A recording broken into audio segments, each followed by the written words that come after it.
Welcome to episode 103 of the Forward from 50 podcast, where we interview people over 50 who are pursuing new direction for their lives.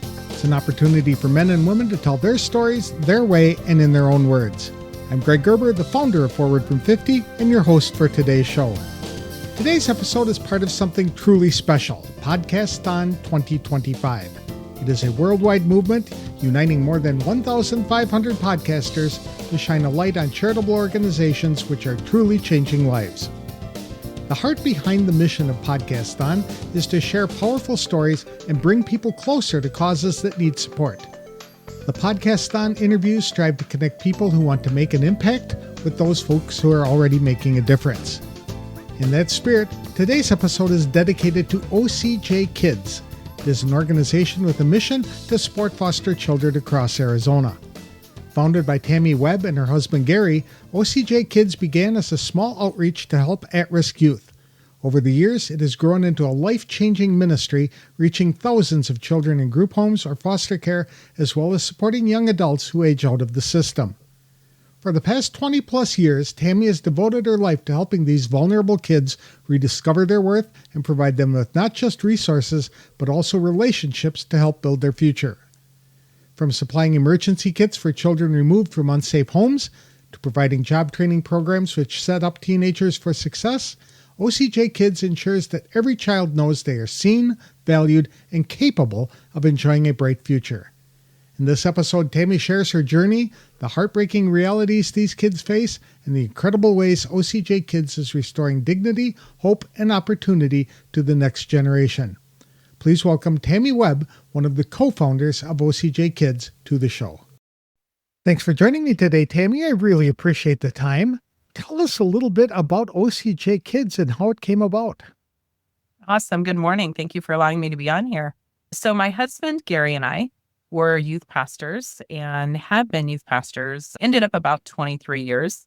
But we were in a neighborhood where there were a lot of very transient kids. The neighborhood, a lot of parents that weren't around a lot, either working or incarcerated. And we needed to find a way to create a safe space for those kids. And we started off with a little after-school program at our church, used a room that wasn't being used for anything else and set up some video games and pool table and just a safe place for those kids to come and hang out after school. And of course, from that develops relationship where you can begin to speak into the choices that they're making. Out of that, we ended up doing a lunchtime program next to a high school here in town at another little church that had an open space during the week. And the kids would come across the street and hang out with us, eat nachos, play video games, but it gave them an alternative to going into the alleys and doing all of the things that none of us wanted these 15-year-olds to be doing. And so out of that, again, just those relationships with the kids developed. Some of those kids are actually in their mid-40s now, and we're still friends with them and able to watch the successes of their lives and the choices that they made, which has been great. But during all of that time, we were at church one morning and a lady came into church and she had a group of children with her that were very obviously not her kids. And my husband just felt like God spoke to him and said, "You're going to be working with these children." Of course, we were youth pastors, we were children's pastors. It was, obviously. But we started talking with her to find out exactly who these kids were. And we realized that they were children here in Arizona that were in foster care, but they didn't live with a foster family. They lived in a group home. Group home, for lack of a better definition, is a modern day orphanage. 8 to 10 children in a house. And instead of having that stability of family that's created in a foster home, you have staff that comes through on 8 to 12-hour shifts. And so in that environment, it's a little bit hard to create that just sense of family and belonging. And so we began asking, how can we help? How can we, as a church, have an impact in these kids and make a difference? And it began in 2005 with a back-to-school celebration, a Christmas party. And then from there, it just began to grow and blossom. And so in 2010, we made the choice to step away from youth ministry because we didn't feel like we could do both youth ministry and work with these kids and do both with excellence. And so 2010 in January began our journey full time with OCJ Kids, impacting the kids that are in foster care here in the state.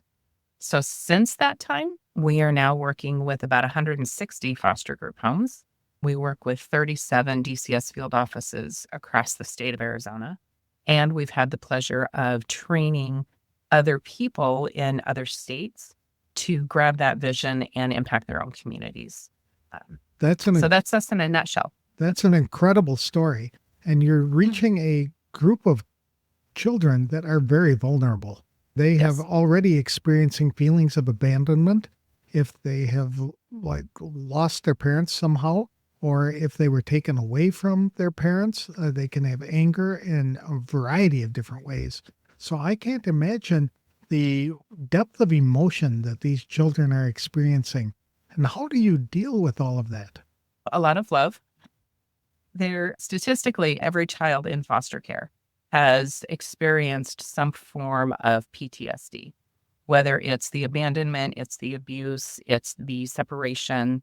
There's just so many layers of things that they encounter. And so when they come to us hurting. They come to us dealing with all of those pieces, but they also come to us as somebody who was created with purpose and destiny. And we work really hard to make sure that the people that are on our staff, the people that are volunteering with us, that they understand when you look at these kids, see them for who they were created to be. Because if we can speak into who they were created to be, we're going to be able to start helping them with that healing. Over the years, one of the things that we have done is we established a relationship with Northern Arizona University's occupational therapy school and their students who are working on their capstone projects, their doctoral work. They come in and actually volunteer with our kids in the group homes that we partner with every year. So each summer, we have a new group of students that goes through training. And then that following school year, they'll spend that school year mentoring and volunteering in those group homes. Out of that experience, those students have created a whole entire series of resources for us that are geared on working with these kids through their trauma. Kids who are experiencing delays because of the trauma, quite often, physically, there's nothing wrong with them. But because of the age that they were when the trauma occurred, their brain, in essence, stops growing, stops developing. And so it can delay them in their capability to learn, to process, to deal with additional traumas or triggers that happen. And so this set of resources is there to help guide the volunteers, guide the foster parents through working with these kids to provide a place where they can heal. We provide resources for teens that are very heavily self-regulation focused. Who doesn't need that? I'm 59 and I need that. We provide one that works with the elementary kids and helps deal with fine motor skills, gross motor skills. So all those delays that these kids could be experiencing. And then when they get ready to age out and leave the system at 18, they've created an entire life skills book for us. All those things that we as parents would teach our teenagers to prepare them to be an adult. They've compiled that into a book that the teenagers can work through on their own. But if they have a mentor or a volunteer working with them, they can talk them through and help them navigate all of those choices and decisions about being an adult. We have a book for the teen girls that goes with hand in hand with my Restoring Dignity room, which we can talk about later if you want to. But that just deals with female body development and why our bodies do what they do. 90% of the girls in foster care have been sexually abused. Wow. So that kind of tells me that the information they're getting about their bodies more than likely is coming from sources that are giving them information for their own personal benefit. And we want the girls to be able to take back their control and take back their power and understand why we do what we do so that they can begin that process of healing as well. We have I'm sorry? People don't realize the problem that some of these kids have and where they're getting their information.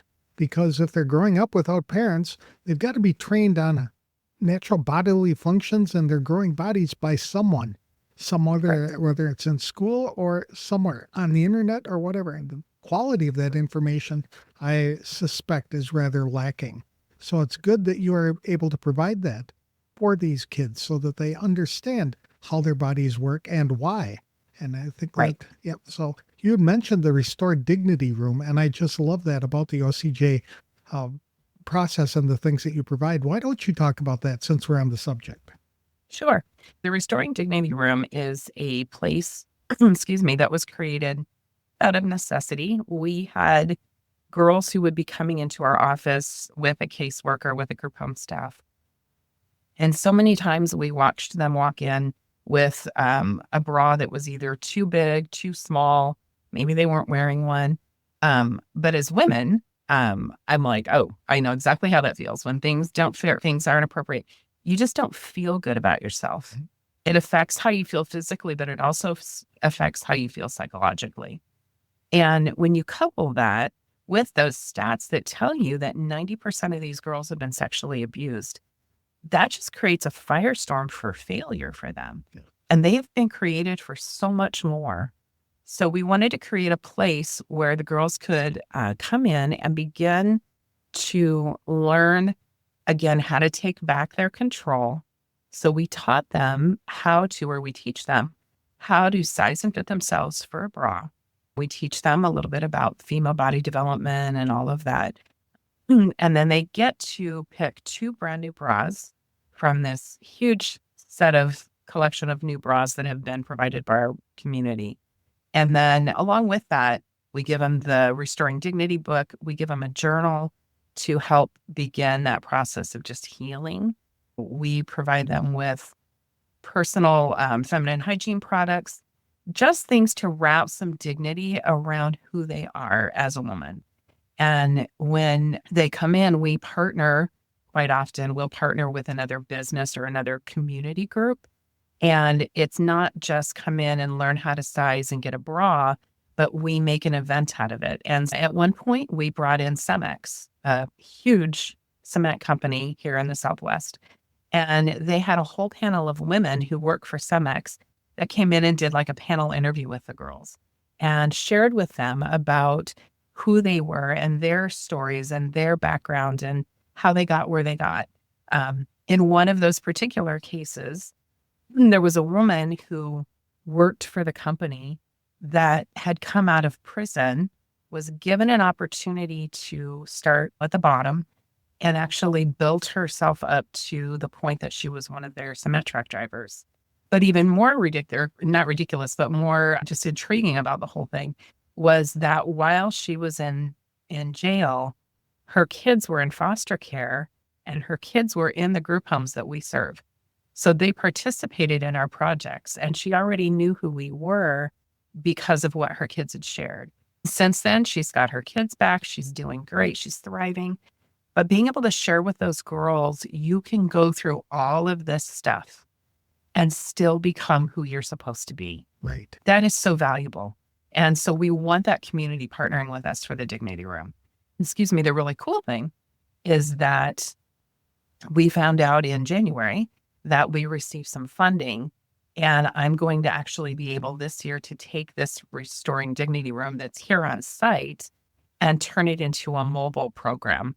So I will be able to go to northern Arizona, southern Arizona, be able to provide this same resource for those girls in those communities that we haven't been able to reach out with this project. I can imagine that Satan has a field day with these young women when they are feeling abandoned or neglected, unloved, unwanted, and other people in the community who approach them for less than desirable reasons and can just destroy their self-confidence and take away their hope for the future, etc. And you guys are developing a hedge around that to restore that dignity and that feeling that of worth that they do have, worth in the world, that God has a plan for their life, etc. I love that about what you're doing with these folks. But it's not just the Restore Dignity Room that you're doing. You do this with kids all the time. you develop special kits for the children to receive when they are suddenly removed from the home. Tell us about what's in those kits and why you give them out. So we start from the very moment that these children are being removed from those situations and those environments. We have resources that are available from that very moment all the way up until they've aged out at anywhere between 18 and 21. And so in these resources that we provide, we've learned as we have grown in our relationship with the Department of Child Safety, where things are lacking based on budgets, based on availability, and we try to fill in those gaps and those holes. At the very beginning of the process, when a child is first being removed, we understand that they need to be pulled from those situations. Some of the things that these kids get pulled from are just horrific. But for those kids, that's their everyday world. They've been living in this all the time. So when you have a caseworker and a police officer show up to do that removal, sometimes those parents, even when they're not good parents and they're not providing and caring for their kids the way they should be, they still get very protective all of a sudden. And so that removal can be extremely traumatic. So in that, we wanted to provide just some of the basic things. Everything that we do here is focused on either lessening trauma or creating dignity in the journey these kids are on. So we provide what we call a cuddle bag, and it's got overnight hygiene in it and coloring book and crayons and some toys, a water bottle, some snacks. But the two most important things that we put into that cuddle bag is the blanket and the teddy bear, because that allows that baby, and that baby could be 17, but it allows that baby to have something to either hold on to or maybe even hide under if they have to in the back seat of that stranger's car while they're being placed into foster care. Again, it's about lessening that trauma.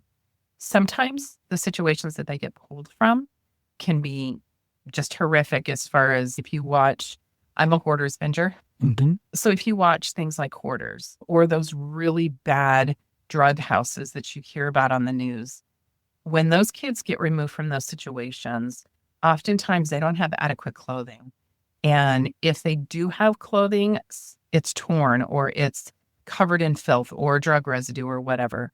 So we provide the caseworkers with brand new clean pajamas that they can put on those kids when they remove them. Every pair of pajamas comes with either a diaper or underpants and then wipes. So they can get them cleaned up. They can put them in brand new clean clothes before they put them in their cars. And we have pajamas that go from newborn all the way to 3X adult. No matter who they're removing, they have access to those pajamas to take with them to do those removals. One of the things we also found out was that when they were removing those children, they didn't necessarily have funding for food for those kids in that transition period. We know personally from a family experience, one of our family members was adopted by my nephew when she was 2 years old.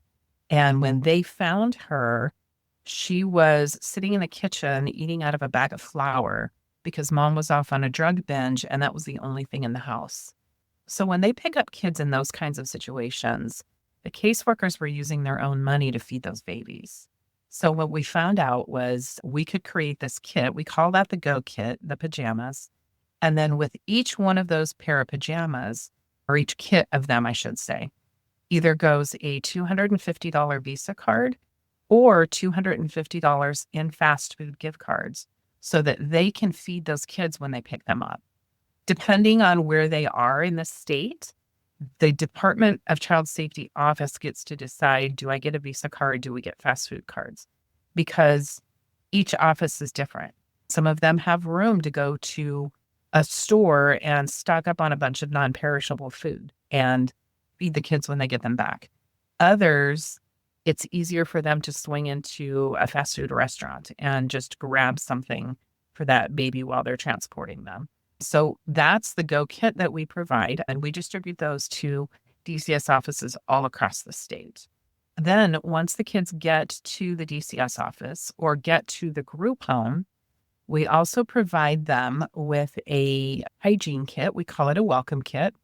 And it's just a shoebox, plastic shoebox, but it comes with about a month's worth of hygiene. As a grandma, if somebody called me and said, hey, we've got your grandbaby, can you take her? I'm going to take her in a heartbeat. There's no doubt about that. But it might be 2:00 in the morning. My local department stores are not open. I didn't know she was coming. So I may not have the toothbrush and the shampoo and the things I need to take care of her for that initial first couple of days. So we provide these welcome kits to the caseworkers so that wherever those kids get placed, that welcome kit can follow them. And whoever's taking them has what they need immediately to care for that child. We distribute those again to the caseworkers all across the state. We distribute them to group homes all across Arizona. Once the kids are in foster care, then we also provide for the group homes. We do big events. We provide transition suitcases for these kids when they age out at 18. And along with that suitcase comes the opportunity for these kids to come into our office and get a cell phone. They get a free cell phone for 6 months, unlimited talk, text, and data. But in order to keep the minutes turned on every month, they have to call in and talk to my mentors. That's their payment. But that conversation with those mentors allows us to find out, how's your job? How's your housing? How's your community?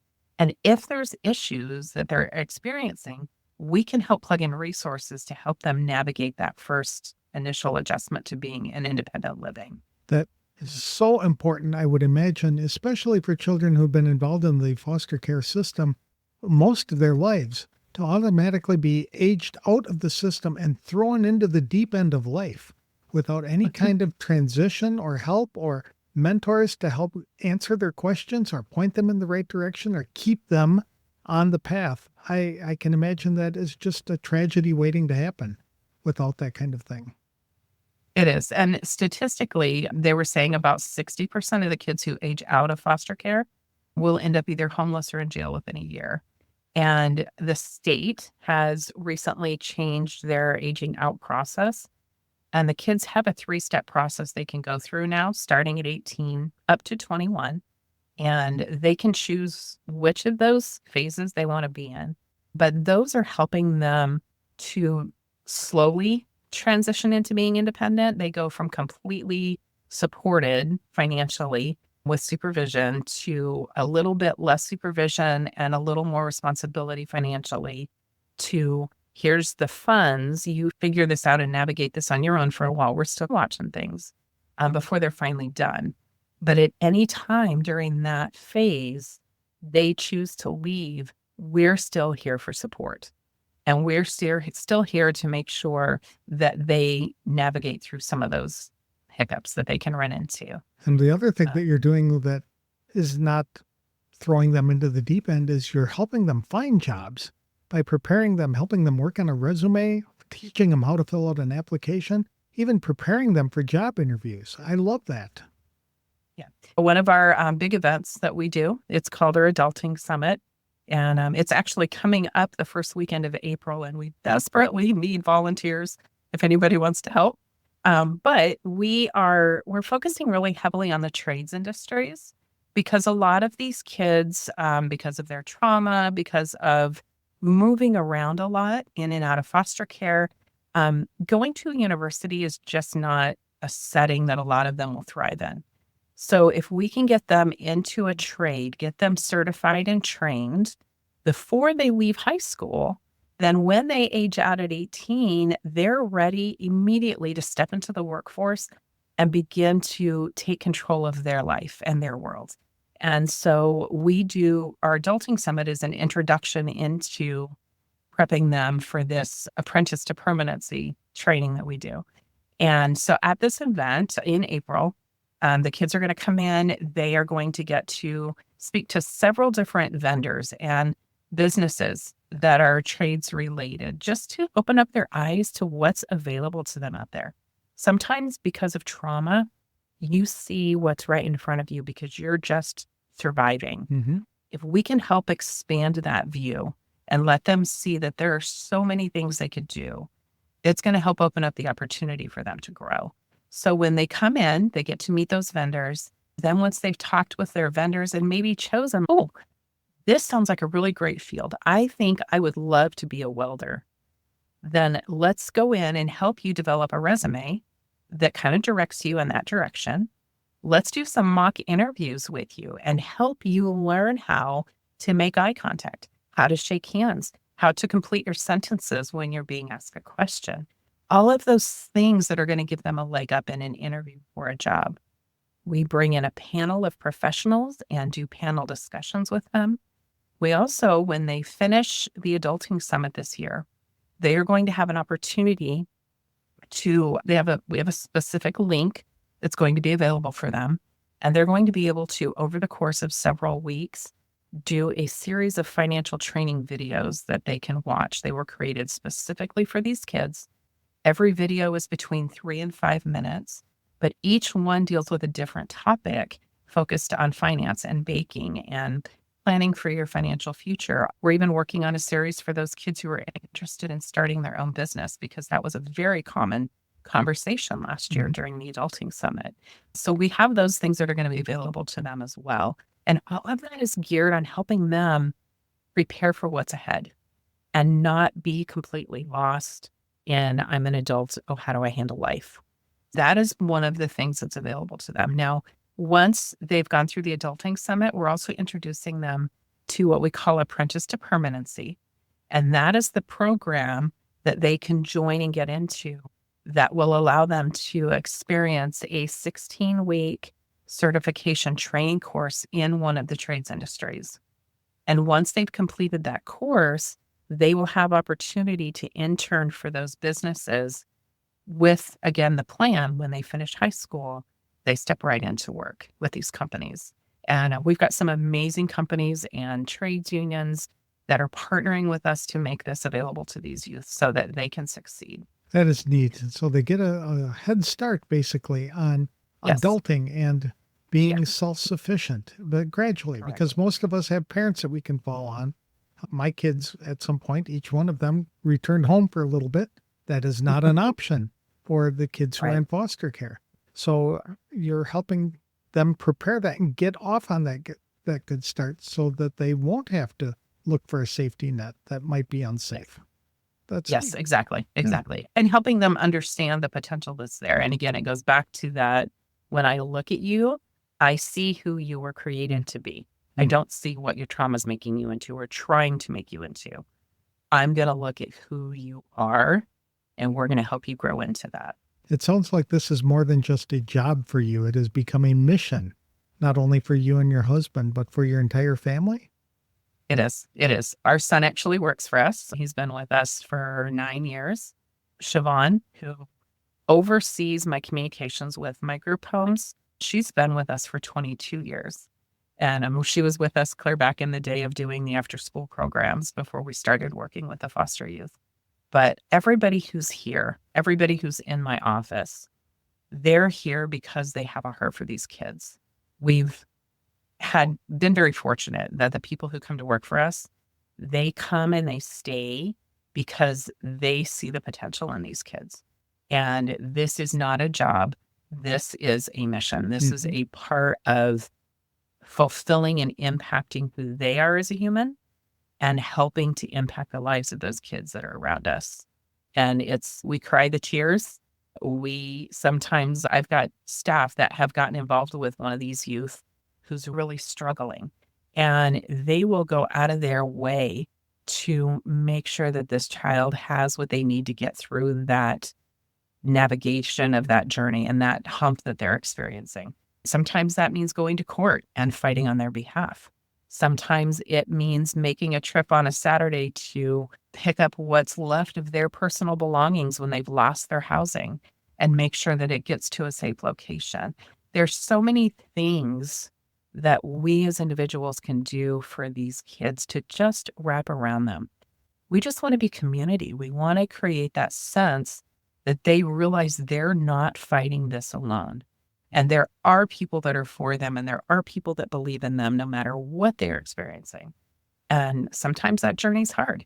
But we're committed. We're committed to walking that journey until they make the choice to walk away. We're going to stick with them. When you hear these stories that these kids are experiencing and what's happened to them or what they're going through, and you're trying to battle various bureaucratic organizations or entities, et cetera, to try and get them the help, how do you maintain your energy and your commitment and your focus? Oh, goodness. Lots of coffee. No, it's again, because it is for all of us, because this is more than just a job. We have moments in staff where we'll sit down to start our staff meeting, and it will start with this employee is going through this. This employee is experiencing this. Let's take a few minutes and we're going to pray. And we as a staff will pray for our staff because we pour out everything we have while we're here. And then obviously we go home to our families and life, just like everybody else does. Same thing with the caseworkers that we support and the group home staff we support. We will pray with them. We'll talk with them. We'll encourage them through the stuff that hurts. We have our moments in here where we cry through those things that just break our hearts because we feel like we've lost, if you will, one of the kids because of choices they made. But keeping our eyes on the fact that God has called us to do this, that God has always provided for us in every step in this journey that we've taken. When things start to maybe financially get a little bit tight as an organization, you do the normal things. You do the, okay, where are we spending that we could pull back? No new programs right now, all those things. But then we say, but God has called us to do this. And he promised us that he's going to go ahead of us. So we are going to keep doing the work and we're going to trust him to open the doors. And every single time he does, every time. That's amazing. Yeah, we have stories of just unbelievable provision so that we can continue to do this mission and keep the organization going and moving where God's moving it to. Earlier, you had described how many group homes you work with and how many children you are impacting. You mentioned the staff. So there might be people who think you have dozens of people on staff to support all these kids. How many people actually work for you? So here at OCJ Kids, we have one girl in Tucson who handles our Tucson group homes that we partner with. She handles the communication with the Tucson DCS offices and building community there because it's a newer area for us, a newer arena for us. And then here in Phoenix, there are 9 of us here in Phoenix that run this program. And part of us, we have, different areas. So I have one who works specifically with the aged out youth. We have Siobhan, who works very heavily with the group homes. Stephen handles all of my big events and my networking and does all my IT and saves me when my computer says weird things. Aaron is my director of finance. And then I have Kira, who runs my warehouse. And for anybody who has been to OCJ Kids and seen the amazing organization and everything in those warehouses, that's all Kira and Gary. Mm-hmm. Definitely not me. And then Elena just joined our staff, and she's going to be working with our community businesses and fundraising. I think I got everybody in there. So yeah, it's a great team of people. We've never gone out and actively recruited for staff because I want to make sure that the people that come in here come in with a similar DNA when it comes to seeing who these kids are. I don't want somebody off of a hiring site who has the skills but doesn't have the heart. So again, it's just been even in that realm, we've been very blessed and very fortunate with the staff that we've had. We had 2 that just recently stepped away. One had to leave because her husband's job moved him out of state. The other one decided to stay home and take care of a brand new baby. I don't understand, but those 2 were very beneficial while they were here as well. And we know that when people come into our organization, whether it is a volunteer or it's a staff person, they're here for a time. Things in our life are seasonal. The leaves change, the environment changes, things are only seasonal. And for that time that we are blessed to have them here, they are an integral part of what we do. And when they've completed the task that they were assigned to do, we're able to let them go. We're able to release them and bless them, knowing that somebody else is going to come in to pick up that point and carry it to the next level of where we need to go. Where do you get your funding to do all of this? We get no government funding. So it is all through foundations, corporate grants, and individual donations. At one point, a few years ago, and I haven't tracked it this year, about a third of our organization budget actually was provided through Arizona tax credit, which meant individuals. And again, that's a whole other story. It is a great program that most states don't do. But in Arizona here, you can donate money to a charity like yours and then write it off completely from your taxes. So rather than paying your taxes, you're directing the funds to help a charity that you support and you love. And I wish more states would do that. As far as I know, we're the only state that does. And it is a great opportunity. Like you said, it allows you to tell the government how to take that portion of taxes and direct it into something that's important to your heart. And we as an organization fall under the foster care charitable organization window. There's a charitable window, which is like your food banks, your shelters, that sort of thing. And then there's your public schools, private schools. And most people know about the school one. That one seems to have gained more traction over the years.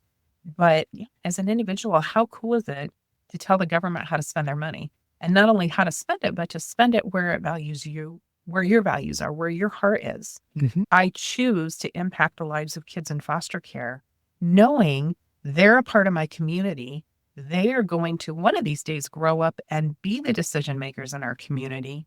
I choose to put my tax dollars toward those kids so they can succeed and thrive and step into everything they're created to be. That's so neat. You have a quandary as well because you have to protect the privacy of the children who are in your program, as well as the location of the group homes, just because of the way the world works and things like that. So trying to raise money has to be a challenge for you to be able to do that regularly. And what do you do to generate interest? You can't do these big events. You don't do a lot of press releases, etc., to build awareness of OCJ Kids. How do you get the word out? So a lot of it is through churches. My husband and I are both licensed with the Assemblies of God as U.S. missionaries, which allows us the opportunity to go into churches all over the country, actually, and share the vision of what we're doing with those people. And we invite them to become financial supporters, but then also to become volunteers. And we've created an amazing volunteer base of churches across Arizona who help us walk this journey with these kids. We also do a lot of networking. So you'll see us out at the BNI groups, at the chambers of commerce, at different community and social clubs, Kiwanis clubs, Rotary clubs. Again, inviting those people to become a part of all of this. And we obviously need the money and the funds to continue to do the work, to put the physical resources into the hands of the kids. But more importantly, we want relationship. So our communities who partner with us, our businesses who partner with us, it's not just write a check to OCJ Kids, but let's let you experience who these kids are. Let's get you involved to the point that you become invested in the future of these kids. And let's develop relationship around that. And that is where a lot of it comes from. Word of mouth, people talking to other people because they've had the opportunity to come into my warehouse and experience what we do. And then from that, they go back and they talk to their Bible study club or their social club or their school and get their kids involved. I have the kids from elementary all the way through high school that will come in, their ROTC groups, their student government groups will come in and volunteer with us because they want to experience and give back to this community as well. So that's how the word spreads. Your community started in Phoenix, but it is growing to Tucson. You've got a staff there, but also you're expanding further out of Arizona, correct? Other organizations are finding out what you've done and how you've impacted your own community and they're moving outward. Where is it going? Correct. So we've had the opportunity in the last 15 years to train other people that are interested in impacting their community. Some of these people are missionaries through the Assemblies of God as well that have stepped up to say, I want to change my community where foster care is concerned. And I see that there is a need, and I'm going to be willing to step into this full time and make a difference. We have had that opportunity and that honor to train people in Louisiana, Mississippi, Texas, Oregon, where else? Oklahoma, North Carolina, Minnesota, Wisconsin. Basically, wherever the door opens and we're invited, we go. And then just this past fall, we had the opportunity to go to New Zealand. Gentleman who was actually the couple who was our pastors when we stepped into this full time. They're from New Zealand, and they have over the years taken what we do here and they use it for a ministry they do working with the police in their communities when there's domestic violence situations and families in crisis. The police department calls these pastors and they provide resource. They are taking our resources and tweaking it a little bit to match their need, but then using it to impact families in their own community. In October, we had the opportunity to fly to New Zealand and actually speak at a 2-day conference to train those people to do the work in their own communities. And that was amazing. How is all of this impacting you personally? Have you seen success stories, I would imagine, that just keep you motivated? We've seen the success stories for sure. One of the kind of the most, I think, touching for me is I became a doula, which is a labor assistant, several years ago. And for about 11 years, I actually worked as a doula while we were doing all of this.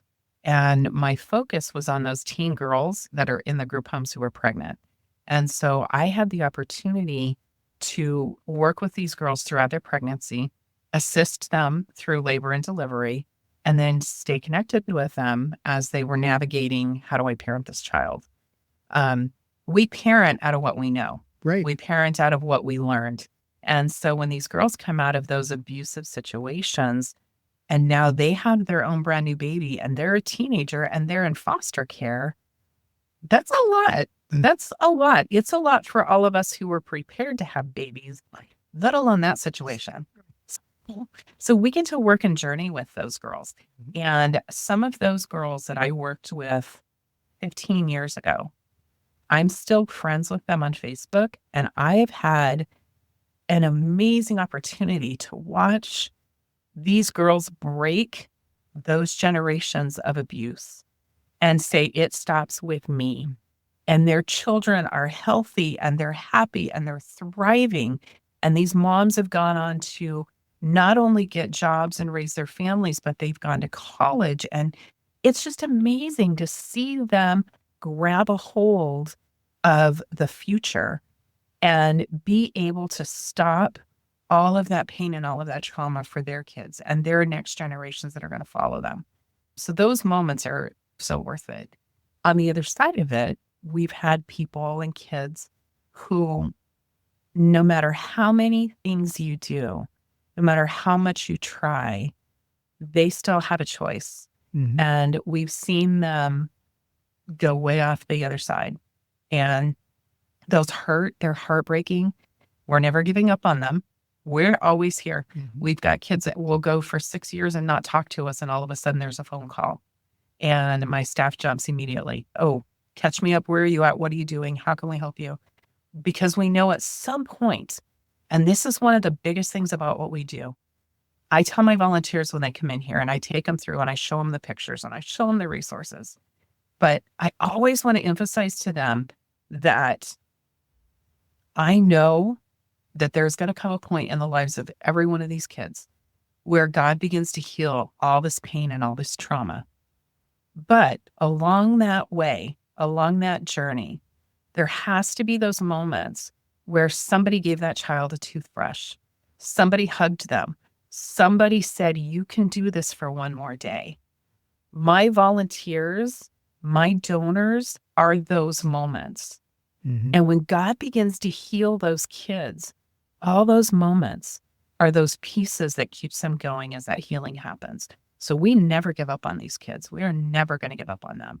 And we are always going to be here for them, no matter how long it takes. If it takes 5 years, if it takes 40 years, we're going to be here because we want to see them step into who they are and see them step into that healing at some point. That's amazing, Tammie. I think heaven is going to be an interesting place for you when Jesus says, would you like to meet all the people who've been impacted by your organization and your love and all of that over these many years?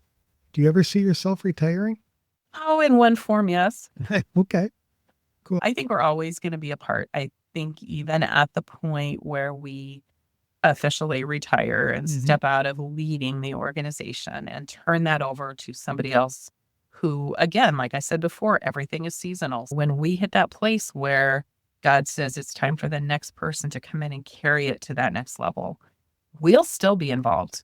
We still are going to be speaking on behalf of the organization. We're still going to be rallying and gathering people. I think when you stop giving, when you stop being a part, that's when you die.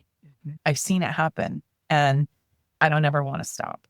I don't ever want to stop. I may shift what I'm doing, but I'm never going to stop. My dad is funny, but my dad just this past fall went on a cruise. We lost my mom a couple of years ago. And so he just in recreating himself decided I'm going to go on this cruise to Alaska. And so he went on this cruise, and while he was there, they had an opportunity to hike a glacier. 49 people started off on this hike of this glacier. 3 people made it to the top. My 83-year-old dad was one of those 3. Oh my goodness. And he got to celebrate by pouring Pepsi over glacier ice in his cup. Oh, that's so fun. But it's so cool because he's at 83 years old. He is still able to say, God, you have a purpose for me. And I'm here because you have a purpose for me. So what is that? And the doors that have been opened up for him just to share and talk with people, even through my mom's sickness and dealing with the insurance company and the hospitals and the doctors, being able to just pour out that love to these people. He prayer walks 2.5 miles every day in his neighborhood. And I watch that and I'm like, I want to be you. I don't ever want to stop being who Jesus called me to be. It might change picture a little bit. It might change focus, but I am always going to continue to look and remind myself to see the people around me the way Jesus sees them.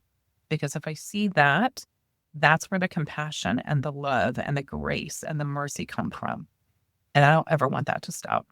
What an amazing story, Tammie. How can people connect with you if they would like to just chat with you or to support, more importantly, support OCJ Kids and its mission?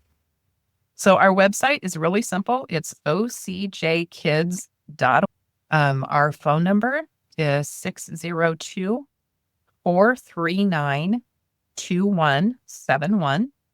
And then personally, if you wanted to connect with me personally, my email is Tammie, it's TAMIE at ocjkids.org.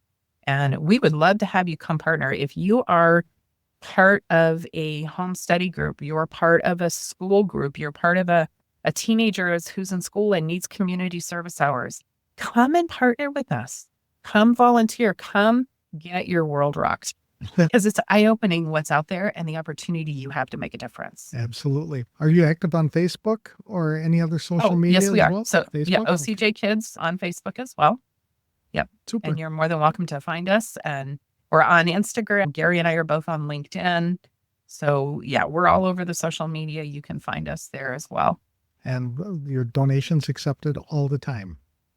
Always. Cash and cash preferred, but you'll accept other donations as well? We will collect. Supplies? Yes, we will take all of the types of donation. One of the areas that we have not stepped into completely yet is the idea of, and I can't even think of the word now, but the giving once you pass on and being able to. Thank you, planned giving. I don't know why I couldn't remember that word. So planned giving is something that's in our future plans. We just have not completely stepped into that yet, but definitely Arizona tax credit. Everybody, if you are not taking advantage of the Arizona tax credit, please call me and I'll tell you what it's about. Email me. It's for people who don't know, it's a little confusing and it sometimes even sounds too good to be true. But we've been doing Arizona tax credit now for at least 13 years. And it's an amazing program. And my motto here is friends, don't let friends pay Arizona state taxes. If you work in Arizona and you pay taxes, even right now, before April 15th, you can donate and apply it to your 2024 taxes. Dollar for dollar credit against your tax liability. And I would love to talk to you about that. I'll come and talk to your group about that. Excellent. Because it's such an awesome opportunity for us as a state to have an impact.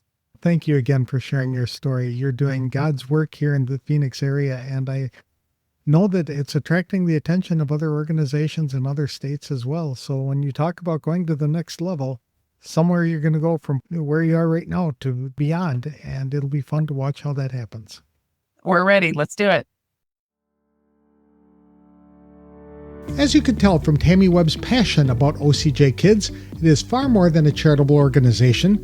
It is a lifeline for children who have experienced unimaginable trauma. These kids have been removed from homes due to abuse, neglect, or abandonment. Many have never known what it's like to feel safe, supported, or truly loved. For Tammie, this is not just a job, it's a calling. She and her team work tirelessly to ensure every foster child has access to emergency kits, mentorship programs, job training, and a sense of community. For example, the Restoring Dignity Room gives young women, 90% of which have already been sexually abused, the education and resources they need to regain confidence and self-worth, as well as to improve their self-image. It is just one of the many ways OCJ Kids goes beyond ensuring basic needs are met to help children heal and thrive. The work doesn't stop at foster care. OCJ Kids also helps young adults aging out of the system, ensuring they don't become another heartbreaking statistic of homelessness or incarceration. The agency provides life skills training, professional mentorship, and even free cell phones to help keep these young adults connected to a support system. But OCJ Kids can't do it alone. They rely on donations, volunteers, and community partners to continue this life-changing work. If you've been moved by Tammie's story today, here's how you can make a difference. First, donate. Every dollar helps provide emergency kits, mentorship programs, and essential resources. Visit ocjkids.org to contribute. Or volunteer. Whether you can help pack emergency kits, mentor a young adult, or assist with special events, your time is invaluable. Finally, spread the word by sharing this episode. Tell your friends, your church, or your workplace about OCJ Kids and explain how the Arizona tax credit allows people to direct their tax dollars to organizations like this. Taxpayers can either pay tax to the state or donate it to OCJ Kids and reduce the amount of taxes owed. As Tammie said, these kids deserve to be seen, not for their trauma, but for their potential. By supporting OCJ Kids, you're helping to rewrite their stories of hope, dignity, and a future filled with purpose. To learn more about the mission of OCJ Kids or to connect with Tammie, visit www.ocjkids.org or follow her on Facebook, Instagram, or LinkedIn. Thank you for joining me for this special Podcasthon episode of the Forward from 50 podcast. If this conversation inspired you, please share it with others who have a heart for making a difference. Thank you for listening.